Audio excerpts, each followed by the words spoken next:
life we're living today is the result of 100 years' influence, subtle manipulations, lies, and hidden agendas that have been thrown at us from certain societies, organisations, and we're here to tell you about one or two of those today. We're actually at Bernard Shaw's house, and most of you know Bernard Shaw because he was a playwright with plays such as St. Joan.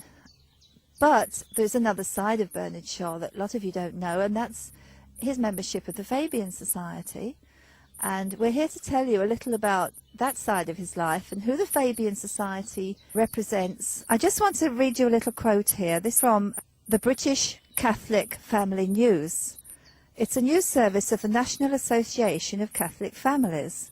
And this article appeared in the American Catholic Weekly, The Wanderer, December 11th, 2008. And it is with permission of the author. Writing in 1992 in Fidelio magazine, the Frankfurt School on Political Correctness, Michael Minicino observed how the heirs of Marcuse and Adorno now completely dominate the universities, teaching their own students to replace reason with politically correct ritual exercises. There are very few theoretical books on arts, letters or language published today in the United States or Europe which do not openly acknowledge their most negative, destructive criticism possible of every sphere of life which would be designed to destabilize society and bring down what they saw as the oppressive order. Their policies, they hoped, would spread like a virus, continuing the work of the Western Marxists by other means, as one of their members noted.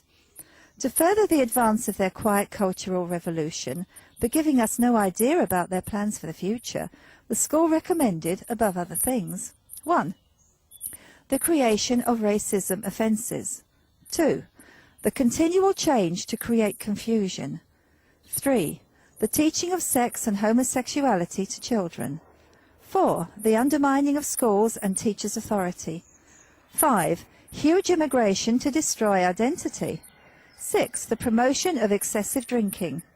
7. Emptying the churches. 8. An unreliable legal system with bias against victims of crime. 9. Dependency on the state or state benefits. 10. Control and dumbing down of media. 11. Encouraging the breakdown of the family. One of the main ideas of the Frankfurt School was to exploit Freud's idea of pansexualism, the search for pleasure, the exploitation of the differences between the sexes, the overthrowing of traditional relationships between men and women.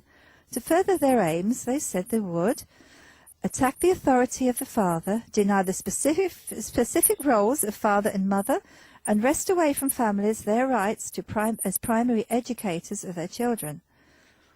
Abolish differences in the education of boys and girls. Abolish all forms of male dominance, hence the presence of women in the armed forces. Declare women to be an oppressed class and men as oppressors. Munzenberg summed up the Frankfurt School's long-term operation thus: "We will make the West so corrupt that it stinks." And I'm sure that you can recognize a lot of that agenda going on right now, today, in present time.